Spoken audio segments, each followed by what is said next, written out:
عمران خان صاحب کو میسیجز بھجوائے جا رہے ہیں کہ آپ یہ گارنٹی دیں، موجودہ حکومت کو اگر ایکسیپٹ کر لیں اور اس نظام کی 2029 تک کی، ٹھیک ہے،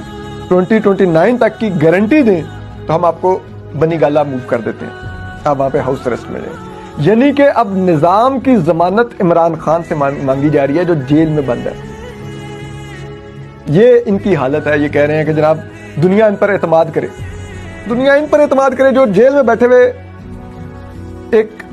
قیدی پولیٹیشین سے کہہ رہے ہیں کہ آپ ہمیں گارنٹی دیں، ہم 2029 تک حکومت کر سکیں گے تو ہم آپ کو بنی گالہ بھیج دیتے ہیں۔ تو اب عمران خان صاحب نے جو جواب دیا ہے، انہوں نے کہا کہ کوئی اس قسم کی ڈیل نہیں کروں گا، کیونکہ وہ یہ کہہ رہے ہیں کہ میرے تمام کیسز میں جو سزائیں ہونی تھی کال عدم ہو چکی ہیں، ایک دو رہ گئی ہیں، وہ بھی اگلے سال کے شروع تک ہوں گی اور اس کے بعد وہ بھی کال عدم ہو جائیں گی۔ تو وہ کہتے ہیں میں کیوں ڈیل کروں؟ میں تو ڈیل تب کرتا 2 سال پہلے جب میں چاہتا کہ مجھے جیل نہ بھیجے، اب تو انہوں نے 2 سال جیل بھی رکھ لیا، تمام مقدمات بھی ان کے آہستہ آہستہ ختم ہوتے جا رہے ہیں، تو میں کس بات کی ڈیل کروں؟